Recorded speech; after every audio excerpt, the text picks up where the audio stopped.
अस्सलाम वालेकुम, आप देख रहे हैं पाकिस्तान टुनाइट। मैं हूं सैयद समर अब्बास। गुज़िश्ता रोज़ नून लीग और पीपल्स पार्टी की क़यादत के दरमियान होने वाली मुलाकात पर बहुत सी सियासी हलकों में और सहाफ़ती हलकों में काफ़ी बात हो रही है।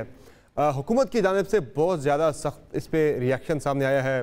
हुकूमती वज़रा तो कह रहे हैं कि ये चोर फिर से मुल्क को लूटने के लिए इकट्ठे हो रहे हैं, अपने आप को बचाने के लिए इकट्ठे हो रहे हैं, अपने फ़ायदे के लिए इकट्ठे हो रहे हैं। और फवाद चौधरी साहब जो कि चाइना में थे वज़ीर आज़म के साथ, उन्होंने कहा इसकी परवाह नहीं मुलाकात की, लेकिन चाइना से उन्होंने इस मुलाकात पे अपना रद्द-ए-अमल ज़रूर दिया है, इस पर कमेंट ज़रूर किया है।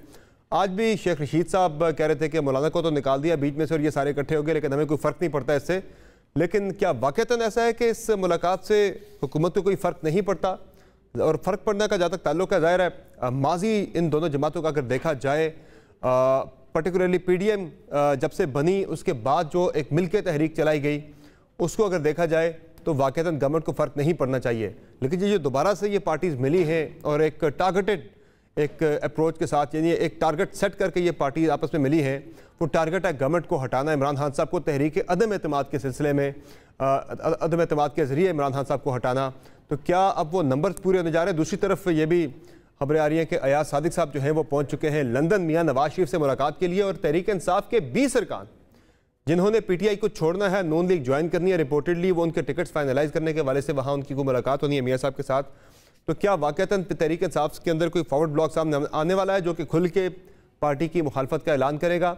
और आने वाले चंद हफ्ते बड़े इंटरेस्टिंग है पाकिस्तानी सियासत के वाले से। और दूसरी तरफ जो सिक्योरिटी सूरत हाल हम देख रहे हैं वो भी बड़ी ही इस वक्त इम्पॉर्टेंट है कि इस वक्त आप देख लें कि गुज़िश्ता हफ्ते के दौरान जो बलूचिस्तान के अंदर बदअमनी रही, दहशतगर्दों की जानिब से सिक्योरिटी फोर्सेस पे अटैक किए गए, 9 सिक्योरिटी एहलकार हमारे शहीद हुए, उसके बाद फिर 20 से ज़ायद दहशतगर्दों को क्लियरेंस ऑपरेशन जो किया गया उसमें उन्हें हलाक किया गया। लेकिन जो बता रहे हैं वज़ीर दाखिला के हालात काफ़ी सेंसिटिव हैं, काफ़ी हसास हैं। इस पर भी हम आज के प्रोग्राम में बात करेंगे। प्रोग्राम में हमें ज्वाइन कर रही है गरीदा फ़ारूकी साहिबा, एंकर पर्सन है, तजज़ियाकार हैं, कॉलमनिस्ट भी हैं। हमें ज्वाइन कर रहे हैं मज़हर अब्बास साहब, सीनियर साफ़ी हैं, तजज़ियाकार हैं। हमें ज्वाइन कर रहे हैं मेजर जनरल रिटायर्ड एजाज जवान साहब, सीनियर तजज़ियाकार हैं। और इनसे हम एक और जो इस वक्त कॉन्टेक्स्ट बन रहा है इन मुलाकातों का सारी, वो नवंबर को टारगेट कर रही है ये पॉलिटिकल पार्टीज़ के। नवंबर से पहले कोई हमने तब्दीली लेकर आनी है। नवंबर का मामला क्यों इंपॉर्टेंट है आप सब जानते हैं। इस पर ज़रा आपको क्विकली बता दें पहले कि जो दोनों जमातें हैं पीपल्स पार्टी और नून लीग, इनका एक माजी है, वो माजी बड़ा ही इंटरेस्टिंग है। कभी करीब आए, ज़्यादा दूरियाँ रहीं, जब करीब आए भी तो एक दूसरे को बर्दाश्त करके करीब नहीं आए, किसी मजबूरी के तहत ही करीब आए। तो वो मरीम नवाज़ साहबा जो कि कल तक ताना देती थी इमरान जरदारी भाई भाई का, आज ज़रा वो फिर दोबारा से इकट्ठे हुए पीपल्स पार्टी के साथ। ज़रा वो सुन ले जी माजी इन दोनों जमातों का कैसा रहा है। नजरिया भी एक है, ये अंदर से मिले हुए हैं, ये एक दूसरे के इत्तेहादी हैं। फिर से लगाओ जरदारी इमरान, जरदारी इमरान। अब अगर हमने मियाँ को छोड़ दिया तो शायद अल्लाह भी हमें माफ न करे। हमने इंतखाबात के बाद इस जरदारी को लाड़काना कराची, पेशावर और लाहौर की सड़कों पे ना घसीटा तो मेरे नाम से आवाज देंगे। ये कौमी चोर है, ये हारियों का चोर है, और हम ऐसे दरिंदे को बर्दाश्त नहीं कर सकते। नाज़रीन, ये सिर्फ पिछले 10 साल की जो पॉलिटिकल हिस्ट्री है इन दोनों जमातों के दरमियान, जो तल्ख़ व शीरी यादें हैं वो क्विकली हमने शेयर की। चूँकि पाकिस्तान के अंदर पर्टिकुलरली हम देखते हैं कि सियासत में कोई भी किसी को किसी भी वक्त भाई बना लेता है। तो अब दोबारा से ये पार्टियाँ करीब आई हैं। पिछले दिनों हमने काफ़ी साथ एक दूसरे के खिलाफ बयानात भी सुने। तो मज़हर अब्बास साहब, आपकी राय में ये जो दोनों जमातें करीब आई हैं, ये ख़ुद से करीब आई, करीब लाई गई, या फिर आपको लग रहा है कि अब इनके लिए मजबूरी बन चुकी है कि करीब अगर नहीं आते तो फिर इमरान खान साहब अगले 10 साल के लिए इक़्तिदार में रहते नजर आ रहे हैं? शुक्रिया समर। देखिए, हमारी पॉलिटिक्स में मैरिज ऑफ कन्वीनियंस और मैरिज ऑफ इनकन्वीनियंस दोनों ही रहती हैं। हमारी पॉलिटिक्स में कोई ऐसी बात नहीं है। जितनी चीज़ें आपने शरीफ और जरदारी की सुनाई, उतनी ही बातें आपको शेख रशीद और इमरान खान के दरमियान भी सुनाई देंगी। यानी अगर आप शेख रशीद साहब इमरान खान के साथ बैठने तक को तैयार नहीं थे, एक ज़माना वो था, और एक पीरियड वो था जब इमरान खान शेख रशीद से मिलने गए थे पार्टी की अप्रूवल से बग़ैर, तो पार्टी ने उनको बाकायदा जो है वो उनसे एक्सप्लेनेशन कॉल की थी।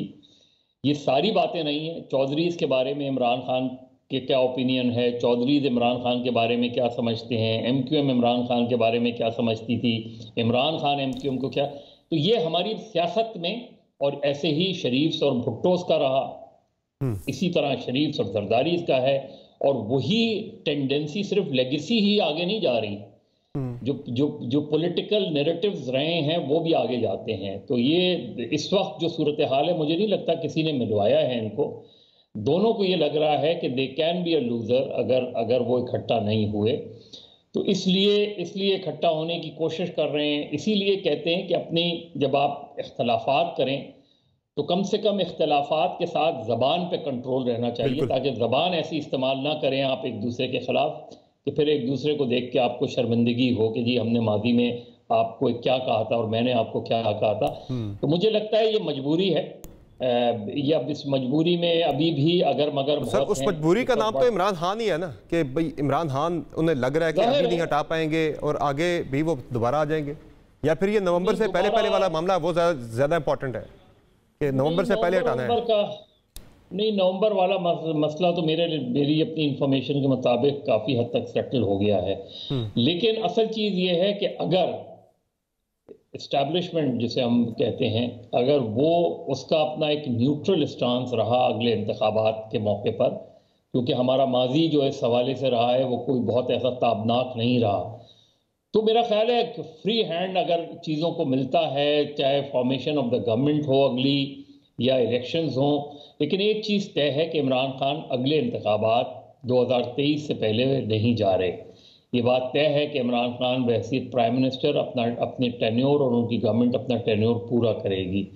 अब उसके बाद प्रेशर्स बनते हैं इन हाउस में, अगर कोई चीज़ होती है जो कि मुझे इस टाइम कारण बहुत कम लग रहा है, लेकिन ये लास्ट डिच एफर्ट्स कह सकते हैं ओपोजिशन की कि किस तरीके से इतना दबाव डाल दिया जाए इमरान खान को कि वो कमज़ोर हो जाए। सही है। अच्छा, जो कल की मुलाकात थी, मैं क्विकली ज़रा इसका जो अहवाल जो पता लगा है हमें ज़राए से, वो आपके सामने रखते चले कि अंदरूनी जो मुलाकात का अहवाल था वो क्या था।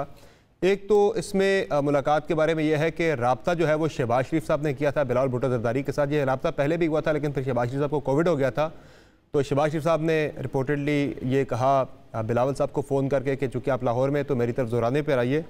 फिर जोराने पर बिलावल ने शहबाज शरीफ साहब को आगाह किया अपने लॉन्ग मार्च के प्लान के वाले से, जिस पर शहबाज शरीफ साहब ने खैर मकदम किया कि बड़ी अच्छी बात है, आप लॉन्ग मार्च करें, हम आपका इस्तकबाल करेंगे, हम आपका खैर मकदम करते हैं इस लॉन्ग मार्च का।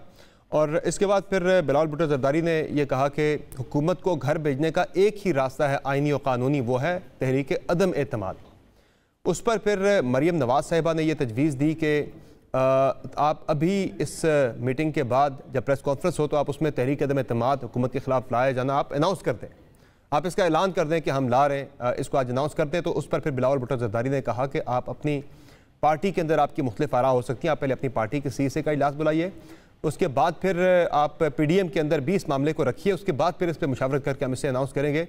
तो कल फिर इस पर जब टॉक हुई तो उसमें ऐसा ही हुआ कि बिलावल भुट्टो जरदारी ने जब बात की अदम एतमाद की, तो शहबाज शरीफ साहब ने फिर बताया कि CC में लेके जा रहे हैं, PDM में भी लेके जा रहे हैं। ज़रा ये सुन लें शहबाज साहब के और बिलावल साहब को भी। आप पाकिस्तान को हमने बचाना है तो इमरान को हमें निकालना है। अवाम का एतमाद उठ चुका है और अब पार्लियामान का एतमाद भी उठना चाहिए। इस ऑप्शन को हम इंशाल्लाह बड़ी संजीदगी के साथ हमने आज डिस्कस किया है और उसको हम इस ऑप्शन को बहुत संजीदगी के साथ लेंगे। अदम एतमाद की यकीनन पीपल्स पार्टी इस बारे में क्लियर है। हमारी पार्टी में दो राह थी, मुस्लिम लीग नून की जो सेंट्रल एग्जीक्यूटिव कमेटी है उसमें मशावरत करके, और हमारी जो वाइडर जो हमारी जो अलायंस है PDM, उसमें हम इस मामले को लेके जाएंगे। अच्छा, इसमें नाज़रीन ख़बरें भी कल से कुछ चली कि मरीम नवाज़ ने इस मुलाकात के दौरान कॉल पे लिया मियाँ नवाज शरीफ साहब को। तो हमारे ज़रा ये बताते हैं कि ऐसी कोई फ़ोन कॉल नहीं हुई इस मीटिंग के दौरान मियाँ नवाज शरीफ को।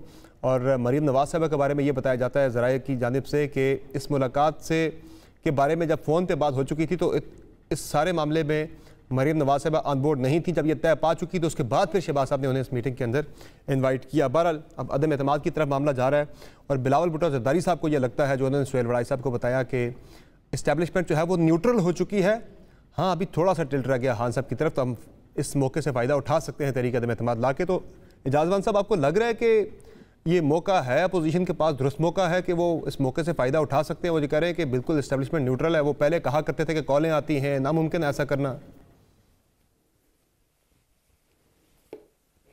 Thank you very much. Summer Abbas, ये कहना कि एस्टेब्लिशमेंट न्यूट्रल है या नहीं है, इन्वॉल्व है तो कितनी इन्वॉल्व है, मेरे ख्याल में कोई भी इसका दावा नहीं कर सकता, ना अपोजिशन में ना मैं कर सकता हूँ। दुरुस्त करें आप। तो मैं एक राय रखता हूँ और इसलिए ये कहना कि एस्टेब्लिशमेंट के इशारे पर ये लोग मिल रहे हैं, एस्टेब्लिशमेंट का इशारा इनको तो चाहिए ही नहीं। अगर एस्टेब्लिशमेंट का इशारा है तो वो उन इत्तेहादियों को होगा जो हुकूमत गिरा सकते हैं। अगर एस्टेब्लिशमेंट गिराना चाहती है तो इनकी ज़रूरत ही नहीं है।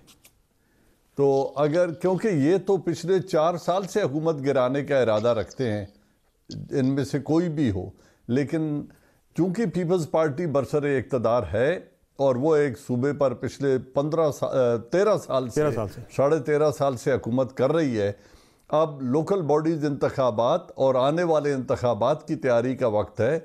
वो कभी भी नहीं चाहेगी पीपल्स पार्टी कि वो लोकल बॉडीज़ के इंतखाबात को स्कटल करके और अगले इंतखाबात की तैयारी से पहले इक़्तिदार से अलग हो जाएं। आने वाले दिनों में कौन वज़ीर आज़म बनता है, इंतखाबात होते हैं नहीं होते, वक्त पर होते हैं, क्या इस जो इंस्टेबिलिटी इस वक्त अगर वो क्रिएट करने में कामयाब हो जाते हैं तो इस बात की क्या गारंटी है कि केयर टेकर सेटअप आएगा और इंतखाबात ही होंगे।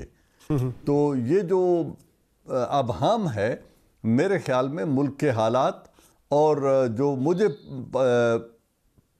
आईके की गवर्नमेंट, जो पीटीआई की गवर्नमेंट जो नज़र आती है, वो स्टेबल हैं, वो बहुत अभी जिस डगर पे चल रहे हैं और कुछ आने वाले दिनों में बजट के फ़ौरन बाद जो कुछ वो अनाउंसमेंट करने जा रही हैं, मेरे ख्याल में वो बहुत हौसला अफजा होंगी और उससे पहले मुझे पीटीआई की गवर्नमेंट जाती हुई नज़र नहीं आती।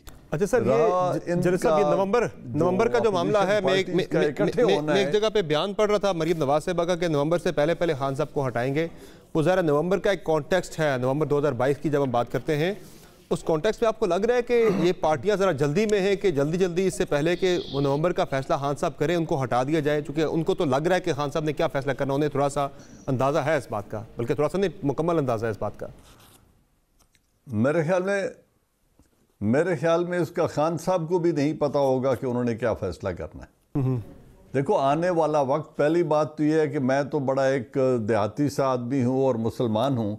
मैं तो ये बड़ा मेरा स्ट्रांग बिलीफ है कि आने वाले वक्त को कोई आदमी प्रेडिक्ट नहीं कर सकता और कौन होगा, क्या होगा, नवंबर तक क्या एनवायरनमेंट होंगे और कौन लोग रन में होंगे या नहीं होंगे। इंसान बड़ी कमज़ोर चीज़ है और डेलिकेटली स्ट्रॉन्ग क्रिएचर है, अल्लाह ताला का बनाया हुआ। तो कौन रन में होंगे और कौन नहीं होंगे, एनवायरनमेंट क्या बनते हैं, तो ये सारी चीज़ों को देखते हुए मैं नहीं समझता कि 29 नवंबर कोई क्रिटिकल तारीख है और उससे पहले कोई बहुत बड़ा ज़ल्ज़ला आ सकता है। ऐसा कुछ भी नहीं होने जा रहा, हालात स्टेबल हैं। और अगर मज़हर भाई की बात को मैं मान लूँ, जो मैं अक्सर उनकी बातें मान जाया करता हूँ कि कोई सेटलमेंट हो चुकी है, तो मैं, he is a very well informed person, मैं उनको कंट्राडिक्ट नहीं करना चाहूँगा, अगरचे मेरी ज़ाती तौर पे मेरे इल्म में कोई ऐसी बात है नहीं। ठीक है। फरीदा फारूकी साहबा, कल की जो मुलाकात थी, आने वाले दिनों में पाकिस्तानी सियासत पे इसके क्या असरात आप देख रही हैं? कोई आप देख रही हैं हलचल कोई होगी गवर्नमेंट के लिए, कोई मुश्किल सूरत हाल पैदा कर सकती हैं ये जमातें, या फिर कुछ भी नहीं है, ये एक और मुलाकात थी माजी की कई मुलाकातों की तरह? देखिए, इसके दो पहलू हो सकते हैं। एक तो इस तरह की मुलाकातें पहले भी हो चुकी हैं, खासतौर पे 2018 के बाद से। उस तनाजुर में अगर देखा जाए तो कोई बहुत ज़्यादा होपफुल पाकिस्तान की अवाम अपोजिशन से नज़र नहीं आती। खासतौर पे एक बड़े शोर शराबे के साथ, बड़े हंगामे के साथ जो PDM की तहरीक तश्कील पाई थी, और उस तहरीक के तश्कील पाते ही, क्योंकि इससे पहले हालिया दौर में इमरान खान के खिलाफ अपोजिशन इस तरह से मुत्तहिद नहीं हुई थी, और अपोजिशन को मुत्तहिद करने का क्रेडिट जाहिर है पाकिस्तान पीपल्स पार्टी को जाता था कि उसने पीडीएम की तहरीक की बुनियाद रख दी। उसने स्टार्ट तो एक बहुत जोश के साथ लिया था, लेकिन आहिस्ता आहिस्ता वो जोश जो है मांद पड़ता गया, क्योंकि पीपल्स पार्टी और नून लीग ने मिलकर इस तरह से कभी किसी तीसरी पार्टी, किसी तीसरे फरीक के खिलाफ इस तरह से जिद्दोजहद नहीं चलाई थी, और वो भी एस्टैब्लिशमेंट की आशीर्वाद के बगैर। अपेरेंटली एक दूसरे के खिलाफ तो चलाते रहे, एक दूसरे की हुकूमतें भी गिराते रहे, लेकिन एक जो चार्टर ऑफ डेमोक्रेसी हुआ था परवेज मुशर्रफ के खिलाफ, उसमें भी एस्टैब्लिशमेंट की उस तरह से आशीर्वाद, जो कि बाद में जाके डेफिनेटली सामने आई, अलग अलग जमातों को हासिल हुई, उसके फिर मकासद हासिल किए गए, लेकिन किसी सियासी फरीक के खिलाफ इस तरह से पीपल्स पार्टी और नून लीग पहली बार इकट्ठे हुए थे। तो उसके जाहिर है फिर एक बहुत से रिपरकशंस सामने आने थे। एक एतमाद का ट्रस्ट डेफिसिट जो है एक वहां पर मौजूद था, और उसी ट्रस्ट डेफिसिट का नतीजा हमने ये देखा कि बिला आखिर नून लीग और पीपल्स पार्टी की राहें जो हैं वो जुदा हो गए। वही ट्रस्ट डेफिसिट था जिस पर मबनी आपने अभी चलाए भी कुछ क्लिप्स वगैरह, कुछ पुराने बयानात, और यहाँ पर मैं मजहर अब्बास साहब से एग्री करूंगी कि ये हमारी सियासी तारीख का एक हिस्सा है। फॉर्चुनेटली अनफॉर्चुनेटली, दुरुस्त है गलत है, इस पर बहस बाद में हो सकती है, लेकिन ये तारीख का हिस्सा है। फिर हर सियासतदान के इस तरह के बहुत से स्टेटमेंट्स हम निकल आएंगे, खासतौर पर वज़ीर आज़म इमरान खान, जिसका उनको सामना भी करना पड़ता है और जिसका वो सामना करते भी हैं इन सब चीजों का। सो बहरहाल कल की मुलाकात अगर इस तनाजुर में देखी जाए तो कोई अवाम इस तरह से होपफुल नहीं है, क्योंकि पहले आपने पीडीएम की तहरीक चलाई, फिर आपने जल्द से जुलूस किए, फिर आपने हुकूमत गिराने की कई तारीखें दी। उसमें तो देखें ना गरीदा, एक स्प्लिट ओपिनियन थी, उसमें स्प्लिट ओपिनियन थी कि लॉन्ग मार्च करना है, इस्तीफे देने हैं, नहीं देने, सिंध की हुकूमत पीपल्स पार्टी ने छोड़नी है, बाकी कह रहे थे आप छोड़ें, वो कह रहे थे हमने नहीं छोड़नी। ये इस तरह की चीज़ों पर इख्तलाफ राय बहुत ज़्यादा था। वो अदम एतमाद की बात करते थे, ये उनके खिलाफ उनकी राय थी, मुख्तलिफ थी। अब अदम एतमाद पर सारी जमातें इकट्ठी हो रही है मोरल लेस अपोजिशन की, तो ये डायरेक्शन मिल जाना। जी मैं यही आपसे गुजारिश कर रही हूँ, अगर आप मुझे जवाब मुकम्मल करने दें, कि ये सारा वो तनाजुर था जिसको सामने रखा जाए तो कल की मुलाकात से कोई बहुत ज्यादा होप नहीं निकलती। दूसरी अहम बात कि जब तक नवाज शरीफ पाकिस्तान में नहीं है तब तक हुकूमत के खिलाफ कोई भी तहरीक सड़कों वाली वो कामयाब नहीं हो सकती। अब नवाज शरीफ चूंकि लंदन में बैठे इंतजार कर रहे हैं कि पाकिस्तान में हालात उनके मौजू हो जाएं, और पाकिस्तान में हालात इस तरह से मौजू हो कि शहबाज शरीफ उसमें कोई किरदार अदा करें, या मरियम नवाज साहिबा उसमें कहीं ना कहीं कोई चीज अपने अग्रेसिव सियासत से डाल दें, या पीपल्स पार्टी को साथ मिला के कोई ना कोई किरदार जो है वो बनवा लिया जाए। अब वो चीज सड़कों की सियासत तो लॉन्ग मार्च दोनों चाहे पीपल्स पार्टी पीडीएम कर रही है, लेकिन उसमें कामयाब नहीं हो सकेंगी। मेरे नजदीक जो कल की मुलाकात में से अहम बात है वो आइंदा आम इंतखाबात के बाद हुकूमत बनाने पे इत्तेफाक है। ये एक बहुत बड़ी डेवलपमेंट है, क्योंकि इससे पहले तक जो भी तज्जिया सामने आ रहा था या जो भी हालात सामने आ रहे थे उसमें फिलहाल यही सवालात हो रहे थे कि जी अगली हुकूमत 2023 के बाद अगर आम इंतखाबात 2023 में होते हैं तो कौन बनाएगा। इमरान खान क्या दोबारा वापस आ सकते हैं? पीटीआई तो क्लेम कर रही है कि अगली बारी उनकी है, लेकिन जो हकाइक है जमीनी वो कुछ और बताते हैं। पंजाब में, सिंध में हमेशा से पाकिस्तान पीपल्स पार्टी की हुकूमत तो रही है, उसको खतरा फिलहाल मौजूद नहीं है। केपी में मौलाना फजल रहमान रीगेन कर रहे हैं, तो सिचुएशन बड़ी एक खिचड़ी से बनी हुई थी। समझ नहीं आ रहा है ये सारी जो तैयारी है, ये सब कुछ जो हो रहा है, ये अगले सेटअप के लिए हो रहा है। मौजूदा में सबने तस्लीम कर दिया कि खान साहब मुद्दत पूरी करी जाएंगे। मेरे नजदीक इमरान खान अपनी मुद्दत पूरी करेंगे, ये जो 2023 तक की उनके लिए है इसमें कोई खतरा नहीं है, ना ही अदम एतमाद कामयाब हो सकती है। आपने कोट किया कि अभी बिलावल भुट्टो साहब ने सुहेल राइट साहब को बताया कि एस्टैब्लिशमेंट न्यूट्रल हो गई है, थोड़ा सा टिल्ट रह गया है। तो वो थोड़ा सा टिल्ट क्या रह गया है वो भी बता दें ना। वो थोड़ा सा टिल्ट इतना रह गया है कि आपके यूसुफ रजा गिलानी वहां से गैर हाजिर हो जाते हैं, सेंटर तलहा महमूद वहां से गैर हाजिर हो जाते हैं, नून लीग के मुशाहिद हुसैन सैयद, नुज़रत सादिक चलें कनाडा गई हुई थी। तो ये थोड़ा सा टिल्ट है, तो फिर ये वजाहत कर देना कि फिर आपकी सेनेट में अक्सरियत होने के बावजूद किस तरह से स्टेट बैंक का बिल जो है वो पास हो जाता है। ये टिल्ट कहां पर थोड़ा सा रह गया है, ये किस तरफ रह गया है टिल्ट। तो ये बड़े अहम सवालात हैं। लेकिन मैंने जैसे पहले आपसे गुजारिश की कि मेरे नजदीक जो अहम उस मुलाकात में है वो अगले इंतखाबात के बाद हुकूमत बनाने का इत्तेहाद है, यानी कि एक बहुत बड़ा ऑप्शन आ गया है। देखिए पंजाब में इस वक्त मुस्लिम लीग नून की पोजीशन बहुत स्ट्रांग है, सिंध में पीपल्स पार्टी की पोजीशन बहुत स्ट्रांग है, खैबर पख्तूनख्वा में अगर एएनपी मौलाना फजल रहमान की जमात और अभी जो दूसरे हल्के के इलेक्शंस होने हैं नून लीग पीपल्स पार्टी रीगेन करती है तो केपी से भी सीटें मिलने का आम इंतखाबात में जो खान साहब के और जो इमरान खान साहब के इत्तेहादी हैं मौजूदा काफ लीग और एमकेएम, वो भी अगले सेटअप में बिल्कुल इस चीज़ के वो कह रहे हैं कि हम बिल्कुल उनके साथ नहीं चलना चाह रहे, लेकिन खैर अभी भी वो कौन सा चलना चाह रहे हैं वो चलवाए जा रहे हैं। मुझे एक मुझसे ब्रेक लेनी है, माजिद खान, ब्रेक लेते हैं, ब्रेक से वापस आएंगे, डिस्कशन जारी रहेगी और इस अदम एतमाद के वाले से ज़रा नंबर गेम का फिर से जायज़ा लेंगे कि पॉसिबल है भी कि नहीं है। बातों की ब्रेक के बाद हमारे साथ रहेंगे।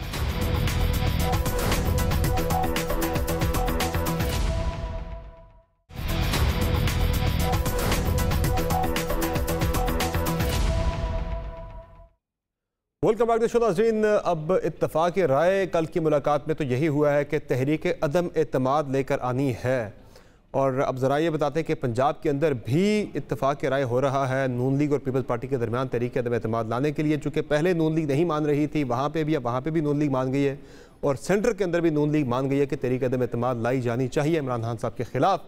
और नंबर गेम जो है बड़ी वाज़ेह है, इस वक्त 178 अरकान हैं हुकूमत और उसके इत्तेहादियों के, जबकि अपोजिशन के 164 अरकान हैं। यानी अदम एतमाद अपोजिशन की तरफ से लाई जानी है तो उन्हें 172 का जो अदद है वो पूरा करना है कौमी असम्बली के अंदर। गवर्नमेंट जो है उसने ये पूरा, उसमें कुछ भी नहीं करना होता।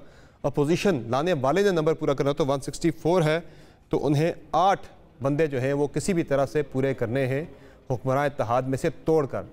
तो मज़हर अब्बास साहब, आपको ये 8 बंदे मैनेज होते नज़र आ रहे हैं? चूँकि हम ये सुन रहे हैं, काफ़ी नून लीग बार बार दावा करती है कि तहरीक इंसाफ के 20 लोग हमारे साथ राब्ते में हैं और वो टिकट की उन्हें यकीन दहानी चाहिए। अब अयाज सादिक साहब के बारे में सुन रहे हैं कि वो लंदन में गए हुए मियाँ साहब से मुलाकात के लिए, वहाँ से कोई 20 लोगों के बारे में कोई यकीन दहानी लेकर आएंगे। या अदम एतमाद अपने माजी को देखा जाए तो अदम एतमाद मुमकिन नहीं है, चाहे जितना भी कम नंबर आपके पास हो। हुकूमत में होते हुए बेनज़ीर भुट्टो साहबा के खिलाफ जब आई थी तो इस्टेब्लिशमेंट उनके खिलाफ थी, सब कुछ हालात उनके खिलाफ थे, लेकिन फिर भी वो कामयाब हो गई थी। खान साहब के जो इसमें देखा जाए केस में, तो आपको क्या लग रहा है? देखिए समर, जो अभी जो ट्रैक रिकॉर्ड है पिछले 3.5 साल का, उसमें तो ये लगा कि जहां ऑपोजिशन को कोई नंबर्स नहीं भी चाहिए थे वहां ऑपोजिशन के नंबर्स कम हो गए और जहां ऑपोजिशन के नंबर्स कम होते हैं, ऑलरेडी कम हैं, वहां हुकूमत के एमएनएस को ले लेना और हुकूमत के एमएनएस आपकी तरफ आ जाएंगे, वो उसके बगैर मुमकिन नहीं है कि जब तक कोई इशारा ना हो। ये हमारी पॉलिटिक्स का हिस्सा रहा है। तो अगर मेरा ख्याल है कि नेशनल असेंबली से ज़्यादा जो पॉसिबिलिटी नज़र आती है, अगर कोई सीरियस अटेम्प्ट्स होती है और पीएमएलएन और ख़ुद पीपल्स पार्टी के अंदर लोग नहीं टूट जाते, ख़ासतौर पे पंजाब, तो पंजाब ज़्यादा बेहतर ऑप्शन बनता है। और उसमें जो है इस वक्त, क्योंकि पंजाब में एक ख़ास मिजाज रहा है जो है टर्न ओवर होने का, कोई टर्न कोड्स बड़ी आसानी से आपको मिल जाते हैं पंजाब में। हमने देखा कि पूरी की पूरी असेंबली इधर से उधर हो जाती थी। तो अगर सीरियस अटेम्प्ट्स है और अगर सीरियस एफर्ट्स होती हैं तो पंजाब में सूरत हाल ज़्यादा फीजिबल नज़र आती है बनिस्बत कौमी असेंबली के। और लेकिन अब तक का जो रिकॉर्ड रहा है वो यही रहा है कि जो हुकूमत के बंदे तोड़ने के लिए जाते हैं वो अपने बंदे खुद भी लूज कर जाते हैं। तो अब ये लेकिन मज़हर भाई, ये जो बिलावल भुट्टो ज़रदारी की इस पर राय है, वो ये कहते हैं कि अगर कामयाब नहीं भी होती तहरीक अदम एतमाद तो इमरान खान साहब कमज़ोर बहुत हो जाएंगे। वो फिर बीबी की मिसाल देते हैं कि उस वक्त कामयाब उनके खिलाफ तहरीक अदम एतमाद तो नहीं हुई थी, लेकिन उसके बाद फिर उनकी गवर्नमेंट चली गई थी। धचका ज़रूर लगता है गवर्नमेंट को। नहीं, वो बहुत ही डिफरेंट सिचुएशन थी समर। उसमें डायरेक्टली प्रेसिडेंसी इन्वॉल्व थी। उस वक्त डायरेक्टली उस वक्त के जो आर्मी चीफ्स थे उनके बारे में ये शक्कुक व शुबहात हैं कि वो प्रेसिडेंट को बैकअप कर रहे थे। तो 88 और 90 की पॉलिटिक्स बड़ी मुख्तलिफ थी। उसमें प्रेसिडेंट हाउस पूरी तरीके से इन्वॉल्व होता था और बाकायदा जब बेनज़ीर भुट्टो 6 अगस्त 1990 को सुबह मिलने गई प्रेसिडेंट से, तो वापस आके वो बड़ी कॉन्फिडेंस थी कि वो उनकी हुकूमत को कोई ख़तरा नहीं है, क्योंकि उस दिन गालिबन जो आरिफ निज़ामी साहब ने नेशन में स्टोरी ब्रेक की थी कि गवर्नमेंट जा रही है। तो वो उस लिहाज से उस पर बड़ी खासी नाराज़ भी थी कि ये कैसे होगी, लेकिन शाम को पता चला कि गवर्नमेंट चली गई। तो हाँ, वो बहुत डिफरेंट सिचुएशन थी। आज की सूरत हाल बहुत मुख्तलिफ है। आज इस वक्त जो है वो जाहिर है गवर्नमेंट अपना पूरा जोर लगा लेगी और अपोजिशन के पास वो चीज़ें, उस तरह की टैक्टिक्स इस वक्त तक नहीं है कि वो हुकूमत के लोग तोड़ लेगी और हुकूमत के वो और उनके पास पूरा एक फ्रेमवर्क होगा कि जी अगर वोट ऑफ नो कॉन्फिडेंस कामयाब हो जाती है तो क्या होगा। तो मुझे as situation stand now today मैं नहीं कह सकता, मुझे नहीं लगता कि वोट ऑफ नो कॉन्फिडेंस कामयाब हुई, और अगर वोट ऑफ नो कॉन्फिडेंस नहीं कामयाब हुई ठीक तो अपोजिशन को बहुत नुकसान होगा। ये बिलावल भुट्टो अगर 90 के लिहाज से देख रहे हैं तो वो बहुत मुख्तलिफ है। इसमें इस वक्त जब इलेक्शन बिल्कुल करीब है, इस वक्त अगर वोट ऑफ नो कॉन्फिडेंस नाकाम होती है तो गवर्नमेंट को बहुत ज़्यादा फायदा होगा, अपोजिशन को बहुत ज़्यादा नुकसान होगा। ठीक है जनरल साहब, जो हम बात करते हैं एस्टैब्लिशमेंट का बार बार जिक्र किया जाता है, फ़ोन कॉल्स का, ये वो हमने पहले भी इस पर आपने रोशनी डाली कि कोई कुछ दावे से नहीं कह सकता यकीन के साथ, सिर्फ इस पर अंदाज़ा ही लगाया जा सकता है।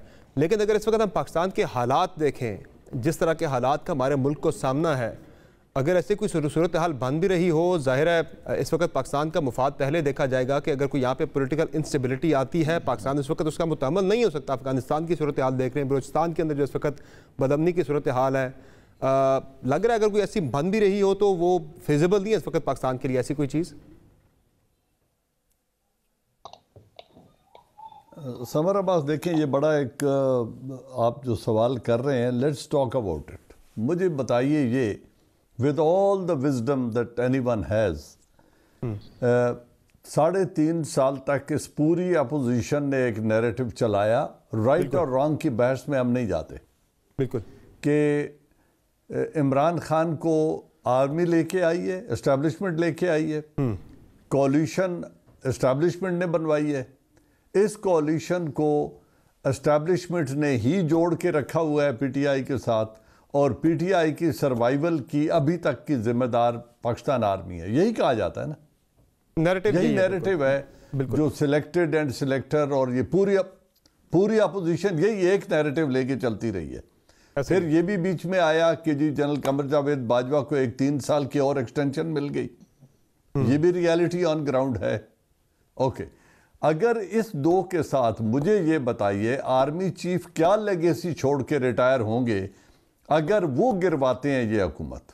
मैं बीइंग वेरी स्ट्रेट, अगर कोई ये कहता है कि एस्टैब्लिशमेंट गिरवाने जा रही है और एस्टैब्लिशमेंट ने अब कोalition को कहा है कि आप इस हुकूमत को छोड़ के अलग हो जाएं, तो 3.5 साल तक एक तरह से तनकीद सुनी एस्टैब्लिशमेंट ने, और the person of general Qamar Javed Bajwa ने एक तनकीद सुनी। अब 1.5 साल तक जो बाकी पाकिस्तान रह गया है, जो अपोजिशन के एंटी है एंड प्रो इमरान खान है या प्रो कोalition है, अब अगला 1.5 साल वो ये तकरीर सुन के जाएंगे कि आर्मी को पीटीआई गवर्नमेंट को गिराने की जिम्मेदार भी एस्टैब्लिशमेंट थी, lead by general Qamar Javed Bajwa. क्या कोई अक्लमंद आदमी ये समझ सकता है कि वो इस लेगेसी के साथ रिटायर होना चाहेंगे? और दूसरी बात जो आपने की, इन एनवायरमेंट में क्या पाकिस्तान को डिस्टेबलाइज करना पॉलिटिकली, मिलिटरली, और अभी जो इस वक्त चाइना के विजिट के बाद प्राइम मिनिस्टर आ रहे हैं, जहां एक नए विगर और रिजॉल्व के साथ सीपैक टेक ऑफ करने वाला है, इस वक्त मुल्क को डिस्टेबलाइज करने की जिम्मेदारी एस्टैब्लिशमेंट उठाएगी।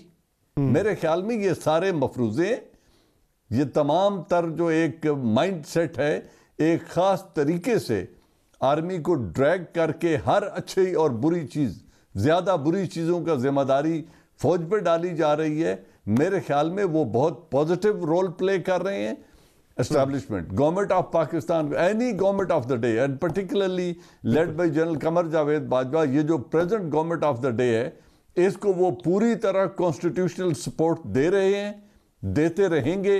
इंस्टेबिलिटी का सबब वो नहीं बनेंगे, वो एक अच्छी रिवायत और अच्छी तारीख के साथ रिटायर होना पसंद करेंगे, और इस वक्त मुल्क को डिस्टेबलाइज करने की लेगेसी छोड़कर वो कभी किसी साजिश का या कभी किसी मेक एंड ब्रेक और मैनिपुलेशन का हिस्सा नहीं बनेंगे। साजिश is a wrong word, manipulation का हिस्सा नहीं बनेंगे। मैं समझता हूं ये हुकूमत अपना टेन्योर पूरा करेगी।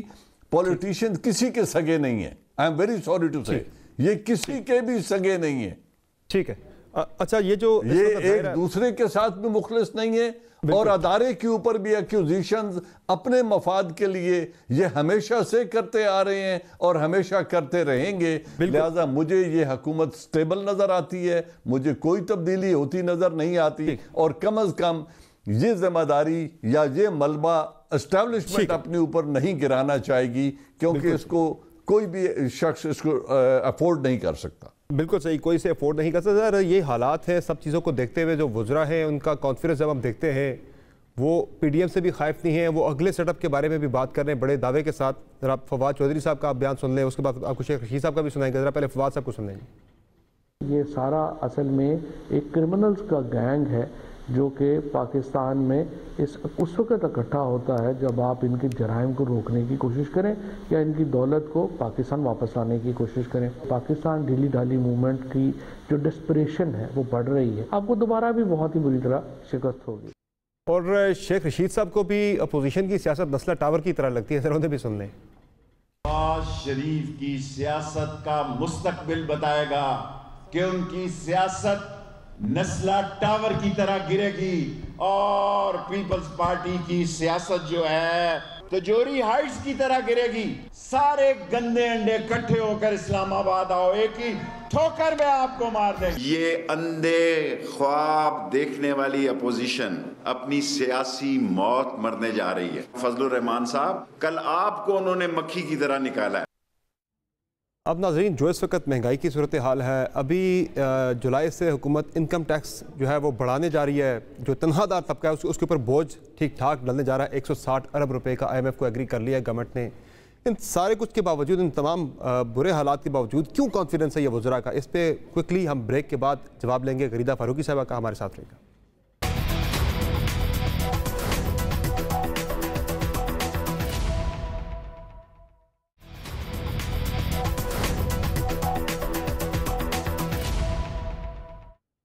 वेलकम बैक टू शो नाज़रीन। अपोजिशन की जो तहरीकें हैं इससे मुतल्लिक तो हमारे मेहमानों की राय जो है वो सबकी इस चीज़ पे इत्तफाक है कि फ़िल वक्त कुछ भी नहीं होने जा रहा। ये जो तहरीकें हैं ये मुझे भी लगता है कि लहू गर्म रखने का है एक बहाना। गरीदा फारूकी साहब, लेकिन दूसरी तरफ ये जो अपोजिशन के इस सारी सूरत हाल पर हम देख रहे हैं, तहरीकें चल रही, सब कुछ होने जा रहा है। तहरीक जब माजी में चला करती थी तो बड़ा वजन होता था इस लफ्ज़ के अंदर, गवर्नमेंट हिल जाया करती थी। लेकिन आज वज़रा के बयान देखते हैं, इतना एतमाद, गवर्नेंस के हालात इतने अच्छे नहीं हैं, महंगाई इतनी ज़्यादा है, मज़ीद ये टैक्सेस लगाने जा रहे हैं।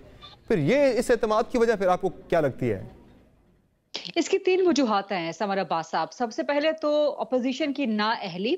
इस हुकूमत को आप जितना भी नाअहल करार दे दें या हम सहाफ़ी जितना भी आईना दिखा दें कि अवाम कितने तंग हैं, अवाम रो पीट रहे हैं, अवाम परेशान है, अवाम का गुजारा नहीं हो रहा, middle class, lower middle class, गरीब तबका, उसके तो खैर आप बात ही ना करें। जो मिडिल क्लास, जो कि एक बैलेंस रखने के लिए मुआशरे में बड़ा ज़रूरी है between the poor people and the elite, और उस बैलेंस की वजह से जो मिडिल क्लास तबका है वही आपका अफोर्ड करता है आपका टैक्स बेस, जिसका आपने अभी जिक्र भी किया कि 160 अरब का। तो सबसे जो बुनियादी पहली वजह यह है कि हुकूमत अगर नाअहल है तो शेर को सवा शेर, अपोजिशन उससे 10 हाथ आगे जाके नाअहल है।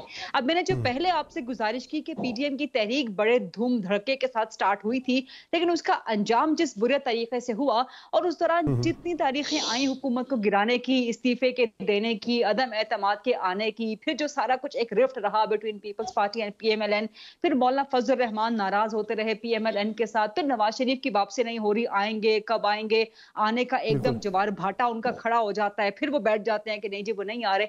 तो ये सारी चीजें हैं जिसकी वजह से हुकूमत भी जान गई है, क्योंकि हुकूमत के अंदर भी बड़े बड़े शातिर दिमाग बैठे हुए हैं। आप जो मर्जी कहें शेख रशीद को, लेकिन एक वो जहांदीदा सियासतदान है, वो पाकिस्तान की सियासी तारीख का एक अहम हिस्सा रहे हैं। उन्होंने ना सिर्फ अपोजिशन की बल्कि हुकूमत की भी तहरीकें चलाई हुई हैं। तो उनको पता है कि जहां पर कोई वेटेज होता है, इन तिलों में उनको पता चल गया कि जब तेल नहीं है। तो एक तो अपोजिशन की नाअहली, दूसरा अवाम क्या करते हैं, अभी टैक्सेस लगेंगे ना 160 अरब के, चंद दिन तक समर अब्बास साहब आप और मैं भी चीखेंगे, मजहर अब्बास साहब भी बात करेंगे, जनरल एजाज अमान साहब भी बात करेंगे, उसके बाद क्या होगा, ज्यादा से ज्यादा 1 हफ्ता आप चीख लेंगे। पेट्रोल की प्राइसेस हर 10-15 दिन के बाद बढ़ जाती हैं, क्या होता है, रो पीट के हम उसी पेट्रोल की प्राइस पे अपनी मोटरसाइकिलें या अपनी गाड़ियां भरवाने के लिए जाते हैं ना। प्राइसेस बढ़ रही हैं, फूड इन्फ्लेशन बढ़ रही है, क्या होता है, हम रो पीट के उसी रेट पे अंडे खरीदते हैं, उसी रेट पे दूध दही, उसी रेट पे सब्जी गोश्त, मतलब हम खरीद रहे हैं ना। अवाम भी सड़कों पे नहीं आ रही, अवाम भी कोई एक अपने बलबूते पे कोई हुकूमत के खिलाफ या महंगाई के खिलाफ कोई तहरीक या आप कह लें कि सड़कों पे आके हुकूमतों के टफ टाइम नहीं दे रही। अस्तादा निकलते हैं सड़कों पे, अपना मनवा लेते हैं, डॉक्टर्स निकलते हैं, ताजर निकलते हैं, एंड जहन में रखिएगा कि अभी किसान इत्तेहाद जनूबी पंजाब से निकल रहा है, वो एक बहुत बड़ा टफ टाइम दे सकता है, क्योंकि हमने इंडिया में देखा है कि वहां पर किसान मुत्तहिद हुए तो उन्होंने मोदी की फाशिस्ट रजीम को वो सारी की सारी जो उनकी सो कॉल्ड रिफॉर्म्स थी वापस लेने पे मजबूर कर दिया। अभी आप मेरा ताल्लुक जनूबी पंजाब से है, मैं वहां की रिहायशी हूँ। इतनी बुरी हालत है वहां पे फसलों की, और अभी आप देखें गंदम और चावल की और गन्ने की फसल अभी कटने वाली है, आइंदा जो आने वाली है। यूरिया खाद तक दस्तयाब नहीं है, बिजली के बिल इतने बढ़ गए हैं कि आप ट्यूबवेल चला के अपनी फसलों को पानी नहीं दे सकते।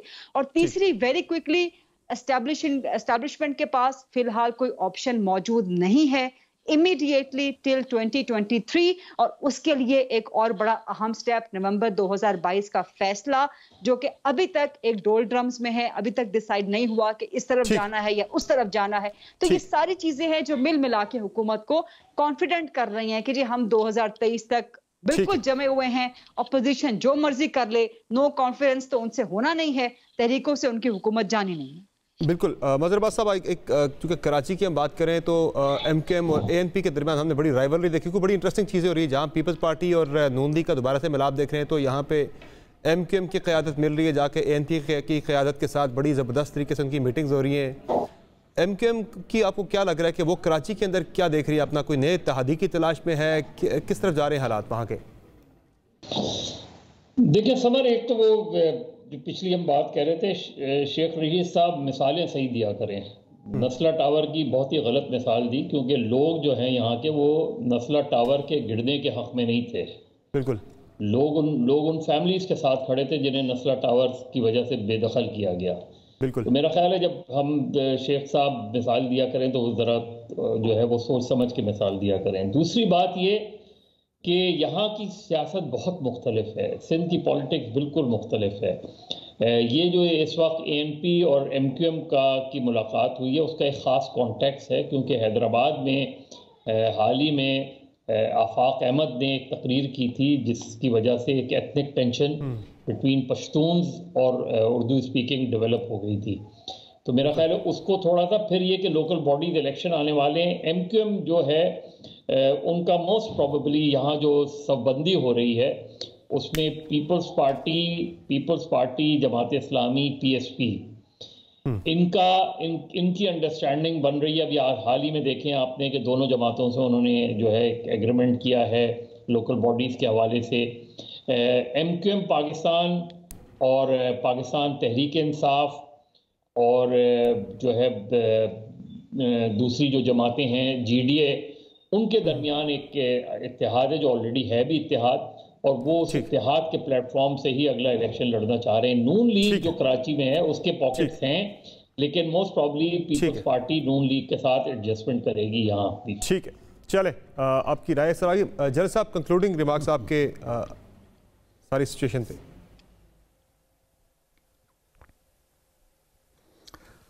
देखिए, महंगाई अपनी जगह पे है, इसमें कोई दो राय नहीं है, और इससे सबसे तंग है तनख्वाहदार और पेंशन वाला तबका। बिजनेसमैन चाहे वो रेडी लगाता है या बड़ा कारोबार करता है, उनको कोई ज़्यादा इफेक्ट नहीं कर रही। महंगी चीज़ लेता है, महंगी बेचता है, मनमानी के रेट लगाता है, उसको कोई फ़र्क नहीं पड़ता। किसान मूवमेंट अगर होती है तो it will be a good situation for Imran Khan to respond to it.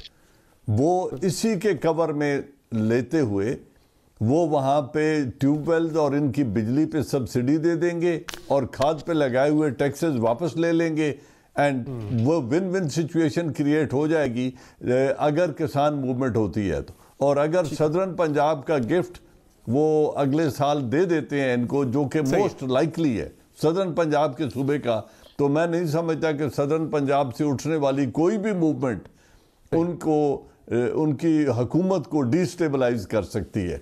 तो ये सारे देखो, मेक एंड ब्रेक, परमुटेशन, कल्मुटेशन, हम बैठ के बनाते रहते हैं ना एनालिस्ट, ठीक है, ये कोई ऐसा ऑन ग्राउंड होने नहीं जा रहा, कोई बड़ी तब्दीली होने नहीं आ रही, और न किसी एक चीज से कोई हुकूमत गिरने जा रही है। हाँ, मेरे ख्याल में आने वाले।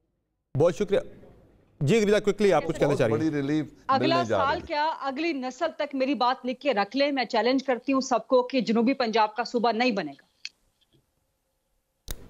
चले चले चले, बहुत शुक्रिया आप तमाम मेहमानों का अपने प्रोग्राम में कीमती वक्त। नाज़रीन, इत्तफाक कंसेंसस है हमारे तमाम मेहमानों का कि मौजूदा जो हम देख रहे हैं सियासी हलचल, अपोजिशन के रैंक्स में सब अपने नए इत्तेहादियों की तलाश में ज़रूर हैं, लेकिन ये सब कुछ जो इस वक्त मुलाकातें, जो सब कुछ हो रहा है, ये अगले सेटअप के लिए हो रहा है। मौजूदा जो टेन्योर है पाकिस्तान तहरीक इंसाफ का, ये गवर्नमेंट अपनी मुद्दत पूरी कर लेगी। आज के शो में इतना इजाज़त दीजिए। अल्लाह हाफ़िज़।